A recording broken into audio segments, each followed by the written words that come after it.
guys, today I'm doing my July wrap up. I keep wanting to say June wrap up, but it's the end of July. So this is all of the books that I read this month, aside from, of course, in 2 days time, Harry Potter and the Cursed Child comes out. So I'm going to be in the bookstore getting that book and reading that book on the last day of July. So I'm going to do a separate video about that though. I feel like that book deserves its own video because it's that exciting. But aside from that, these are all of the books that I've read this month. Getting straight into it, the first book that I read this month was Marked, which is the first House of Night book by PC and Kristen Cast. This is a fun YA book about a girl who finds out she's a vampire and has to go to a vampire school. It was a super fun read and just what I needed at the time because I read Pale Fire at the end of the previous month. So this was the first book that I read this month because I really needed something light and something fun, and it was perfect. It was such a fun book to read. The setting obviously is a winner. I love fantasy boarding school kind of books, so that was awesome. I liked that it was kind of a urban fantasy dystopian combo, because in this book the whole vampire thing is like a illness. A lot of celebrities are vampires and that kind of thing, so it's like our world but not as we know it, so I'd think of that as dystopian. There were a few things that I really loved about it. Like I said, most of all I just liked it because it was a really fun, easy, light read, and I will be continuing on and reading the rest of the House of Night series. But I also really liked Zoe, our main character, and her friend that she meets at the school, Stevie Ray. I really liked their friendship. It was really lovely and really genuine, and I think close female friendships are really nice when they're represented well, so I enjoyed that. The romance that happens in this book did have me sucked in a little bit, I'll admit, so I enjoyed that. As much as it was a fun read, there were a few problems that I had with it. Firstly, just that Zoe's voice as a protagonist was kind of irritating, and I feel like maybe it's just because I'm too old going into reading this. If I had have read it when it came out years ago, when I was like actually the age that it's targeted at, I'd probably enjoy it a lot more, but now I just feel like the whiny teenage thing kind of irritates me a little bit. And also I kind of felt like maybe the authors were trying too hard to sound hip and cool. That really irritates me in YA books, when the author is clearly a little too detached from the youth of today. The other thing that I really didn't like about it, that I had a serious problem with, was Zoe's attitude towards sex. I lost count of the amount of times that she called someone else a slut or a hoe throughout the course of this book. It was ridiculous, and she constantly was saying, "I'm not that kind of girl," which I hate that. And yeah, it was just implying that all girls who say or do anything remotely sexual were sluts or hoes. It wasn't a healthy attitude towards sex at all, and it wasn't a healthy attitude towards women at all.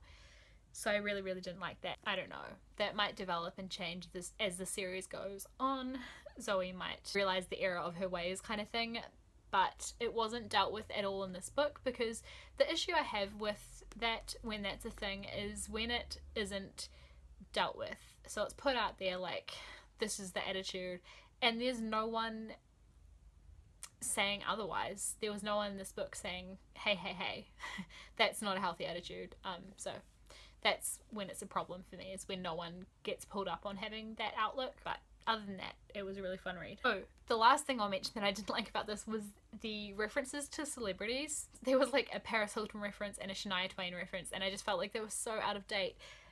And I know this is an old book, like it came out a long time ago, and I'm very late on the bandwagon. If I had read it back then, it would have been fine. But I just feel like, don't put references to celebrities in your books because it dates them so quickly. And also, by the way, I gave this 0 out of 5 stars. The second book that I read this month was The Honor Code, which is How Moral Revolutions Happen by Kwame Anthony Appiah, and I've probably definitely pronounced that name wrong, but that's okay. This uses three different examples to explain how honor can be used to influence moral revolutions. So the aspects that are talked about are dueling, foot binding, and honor killings. It's the first time I've read a book where a philosophical idea uses historical examples to back it up, so I thought that was really interesting. And the actual historical examples that we use, like I said, dueling, foot binding, and honor killings, were really interesting to learn about.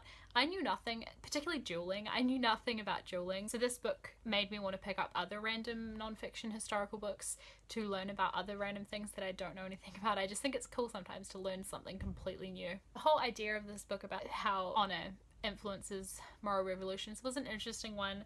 I don't know whether I'm entirely convinced by it, but I get the idea kind of thing, and it was interesting. But to be honest, I was more interested in the historical things that were mentioned in this book, so I enjoyed reading it a lot, but probably not for the point of what he was trying to get at.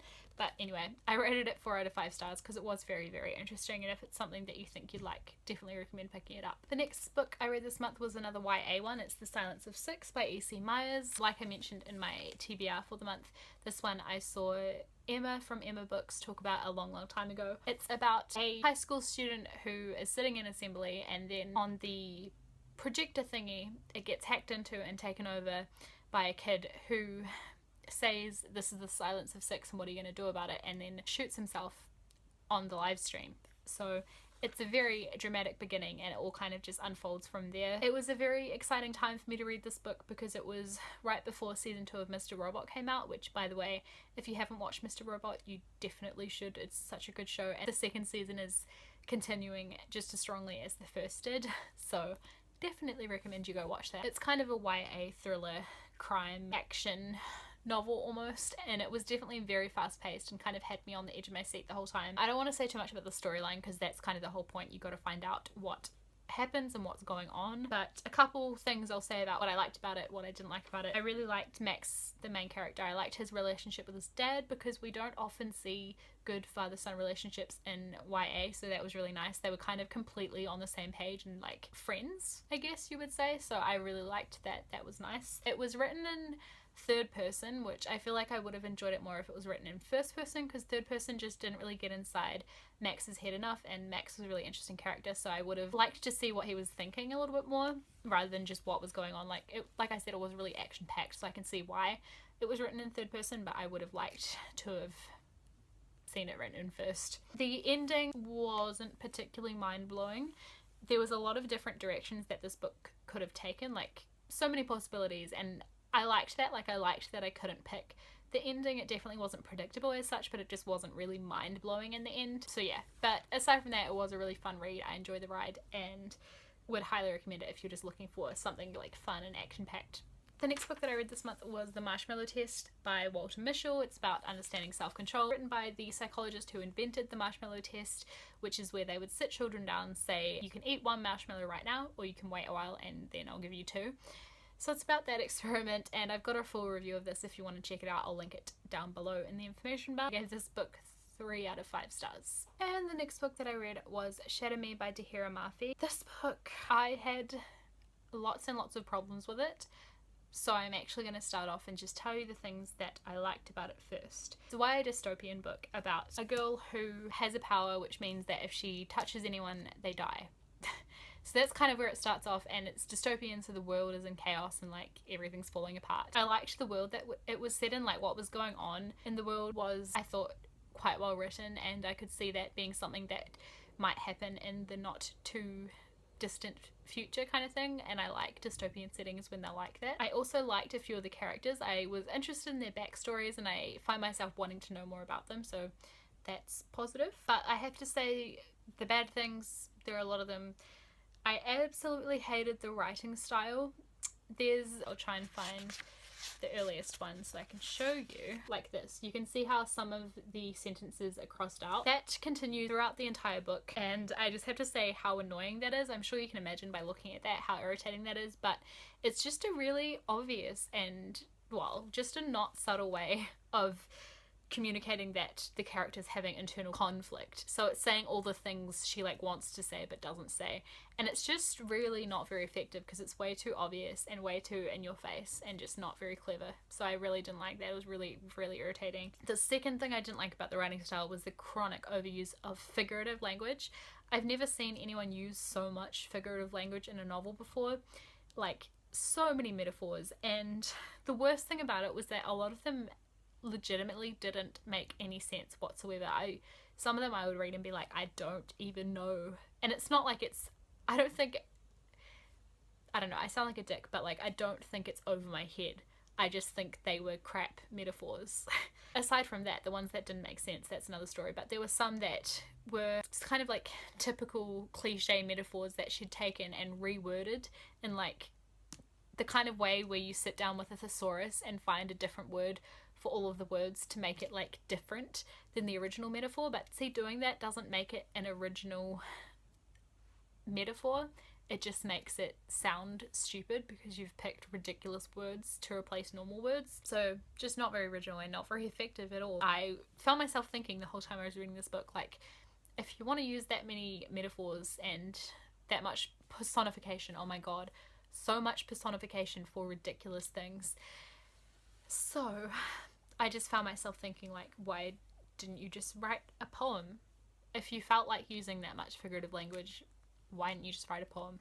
But anyway, another thing that I didn't like about it was that the protagonist in the beginning had this thing going on where in novels, when it's written in first person and the protagonist has like a big secret that they're hiding from the reader and they're like not sharing this big secret with you, I hate that so much, because usually it's a complete letdown, or usually you can 100% guess what their big secret is, and it's just annoying. Like, it's really irritating. So yeah, I didn't like that. It just reminded me of, you know, in Second Chance Summer, where the whole way through she's talking about this big thing that happened when she was 12 and she won't tell you what it is, and then you kind of know what it is but she's still not telling you, and then there's a big reveal and you're just like, I already knew that, and why is that concerning at all? Like, you were 12, come on. Just reminded me of that. And also, I got the feeling that Juliet, who's the main character in this, I got the feeling that she wasn't the brightest, and I know that's not really her fault. She's been mistreated her entire life. She is in a really crap situation, obviously, but I just feel like she made some really dumb decisions. Like, for example, when people reach out to touch her, as you would, like, with normal people, I guess, she seemed kind of quite blasé about that. She would be, like, thinking to herself, oh, he can't touch me because he'll die. But she doesn't really vocalize that, and she tries a little bit to, like, get away from him, or she'll try to kind of say something, but it's like she doesn't want people to know. It's like, if that was me, I would just be like, if you touch me, you'll die. Like, how hard is it just to say that? I don't know. She was just very blasé about it, which was irritating. Okay, and the other thing that bothered me was, so Warner is this character that basically kidnaps her, and he's a complete psycho, completely, like, psychopathic, like, doesn't care about anyone, and doesn't mind hurting people, blah, blah, blah. Complete psycho. And I just didn't like how Juliet thought about him. He would be, like, holding her physically against her will, and she would take a moment to stop and blush about how handsome he was, and I'm just like, you fucking serious? This guy just kidnapped you and he's a complete psycho, and you're thinking, oh, but he's cute though. Like, no. Meanwhile, you have her love interest, Adam, and I say meanwhile because she's thinking these things about Warner, and yet she's supposedly completely in love with Adam, and she's so thankful that he's rescuing her and crap. Adam tells her over and over how in love with her he is, and he tells her stories from their past about, you know, to prove how much he loves her. And he does this several times, and every single time she acts surprised. Not acts surprised, she is genuinely surprised, but I'm like, okay, by this point, surely you're aware of the fact that he loves you and has always loved you. Another thing that I didn't like about their relationship was the fact that it was all just too convenient. It was one of those things where, like, as if that would happen. So lucky. Like, what are the chances, you know? And also it got way too physical way too quickly. Firstly, because they're in this dystopian world where there's all this stuff going down. People are trying to hold them hostage and whatever. And they're more interested in whether they've kissed yet or whatever. And secondly, that bothers me because Juliet's gone her entire life without being able to touch a person. Not just intimately, like, at all. Like, if you think about it, she's never hugged a parent. She's never handshaked with anybody. She's never fist bumped or done, like, the pinky swear thing or anything. Like, no physical contact with another human whatsoever.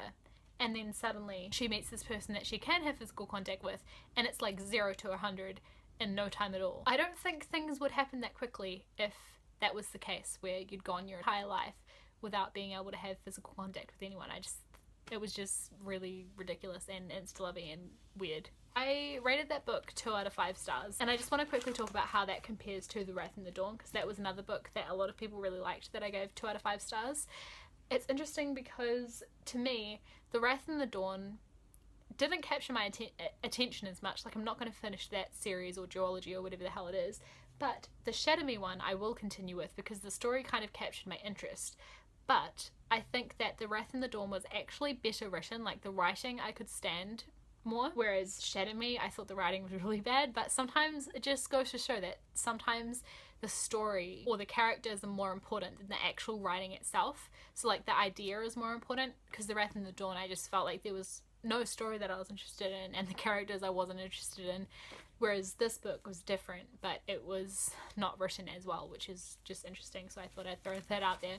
This wrap up is already 25 minutes long, so that's cool. The rest of the books I have to talk about, The Summer That Melted Everything by Tiffany McDaniel. I did a review on this week, so I'll link that down below if you want to check it out. And also I participated in the Biannual Bibliothon this month, so I read 4 books for that, which were The Tales of Beedle the Bard by J.K. Rowling, Miss Peregrine's Home for Peculiar Children by Ransom Riggs, Clockwork Angel, which is the first book in the Infernal Devices trilogy by Cassandra Clare, and I also read More Happy Than Not by Adam Silvera. I was going to say Adam Levine.